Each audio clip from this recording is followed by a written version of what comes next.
Hello साथीहरू, सबैलाई स्वागत छ हाम्रो यस युट्युब च्यानलमा। आज हामी तपाईहरुलाई सलुखुम्बु जिल्लामा अवस्थित सुन्दर दुधकुण्ड तालको काखमा रहेर हामीहरू ब्रेकफास्ट गरेको दृश्य तपाईहरुलाई देखाउन चाहन्छौं। यति बेला हामी करिब समुद्री सतहबाट 4600 मिटरको उचाइमा अवस्थित यस दुधकुण्ड तालमा पुगेका छौं।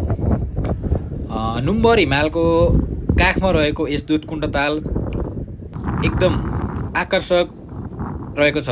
देख्न सक्नुहुन्छ भिडियोमा नुम्बर हिमालको फेदैमा रहेको यस तालमा अत्यन्त चिसो छ। पानी सबै जमेर बरफ भएको छ। हामी काठमाडौँ फाप्लुको सिधा उडान नेपाल सिधा उडान मार्फत फाप्लु र त्यसपश्चात करिब 2-3 घण्टाको जिपको यात्रा अनि निरन्तर 2 दिनको पैदल यात्रा पश्चात हामी यस करिब 4600 मिटरको उचाइमा अवस्थित दुधकुण्ड तालको छेउमा आइपुगेका छौं। यति बेला देख्दै हुनुहुन्छ तपाईहरुले हाम्रो पछाडी ब्याकग्राउन्डमा नुम्बर हिमाल, साइडमा दुधकुण्ड ताल अनि इनर्जी ड्रिंक्सको रूपमा रेडबुल, कोदोको बिस्कुट र सलुखुम्बु जिल्लामा उत्पादित लोकल फ्रुट्सको रूपमा परिचित यस किवी हामीले ब्रेकफास्टको लागि प्रयोग गरिरहेका छौं। एकदम चिसो छ साथीहरु, यहाँ हावा एकदम चिसो चलिरहेको छ, निरन्तर चलिरहेको छ। पानी सबै जमेर हिउँ भएको छ, बरफ भएको छ। पछाडी ब्याकग्राउन्डमा देख्न सक्नुहुन्छ सुन्दर हिमाल पनि रहेको छ।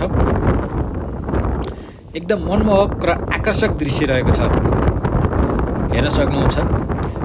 च्यानललाई सब्स्क्राइब गर्नुस्, शेयर गर्नुस्, लाइक गर्नुस् अनि हेर्नुहोस् यो फुल भिडियो अनि मनोरञ्जन लिन सक्नुहुन्छ यहाँको। यस क्षेत्रमा चाहिँ करिब तपाईहरु लगभग सेप्टेम्बरदेखि नोभेम्बर अनि मार्चदेखि मे सम्मको समयमा चाहिँ एकदम उचित समय मानिँदो रहेछ यहाँको भ्रमणको लागि, पदयात्राको लागि। हेर्न सक्नुहुन्छ एकदम चिसो हावा चलिरहेको छ। एकदम भिडियोमा साउन्ड आइरहेको छ हावाको, तपाईहरुले सुन्न सक्नुहुन्छ। -5 to 10 छ के ताल त कति मोटो उसमा जमिरहेको नि, मोटो लेयरमा जमियो के यो यहाँबाट बाहिर पानी नै गएन, पानी बगेकै छैन हैन। पानी बाहिर निस्केकै छैन, सबै यहाँ जमेकै छ के।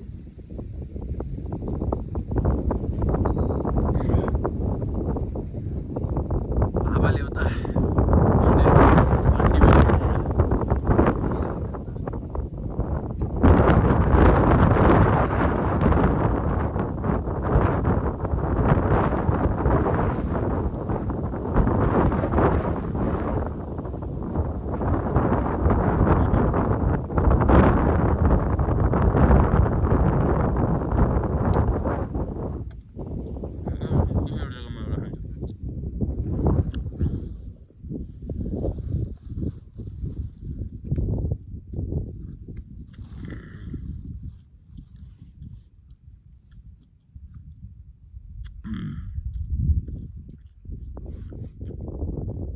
रेडबुल र कोदाको बिस्कुट दामी कम्बिनेसन।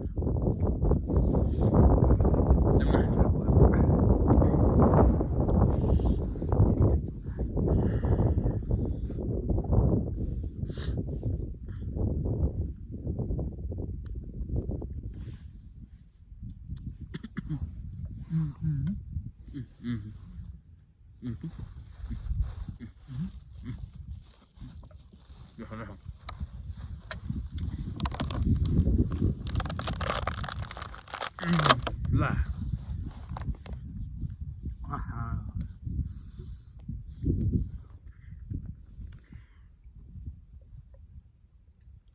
बल्ल हावा अलिकति कम भयो हैन। यस्तो आयो यार कमाउनी हावा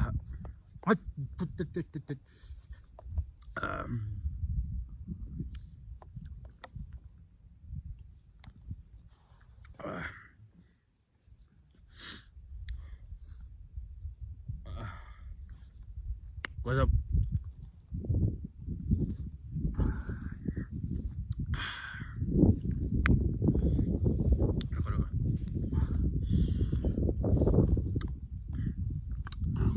यस साथीहरू ब्रेकफास्ट हाम्रो सकिसकेको छ अझै 2टा किबी बाँकी किबी बाँकी छ नि त्यसलाई जानिन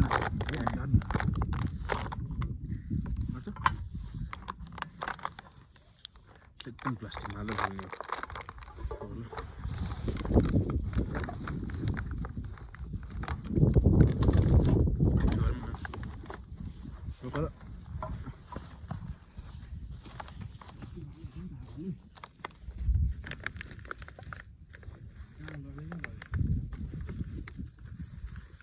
अहिले चाहिँ हामीले व्यवस्थापन गर्न थाल्दैछौँ साथीहरू फोहोर व्यवस्थापन गर्ने ठाउँ छ भयो आऊ त्यस्तै गरेर लैजाउँ यसो गर नि त किबी चाहिँ झोला हाल निकाल्न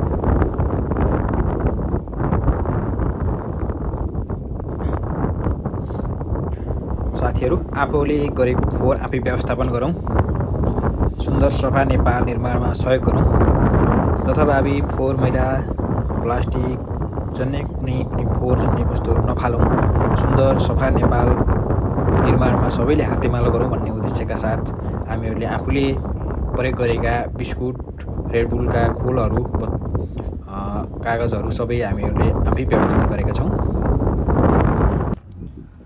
हाम्रो यो यस दुधकुण्डको भिडियो कस्तो लाग्यो तपाईँहरूलाई साथीहरू कृपया कमेन्ट बक्समा सल्लाह सुझाव दिनुहोला साथसाथै हामीलाई अन्य भिडियोहरू ल्याउनको लागि प्रोत्साहन स्वरूप यस भिडियोलाई लाइक सेयर र सब्सक्राइब पनि गरिदिनु होला धन्यवाद।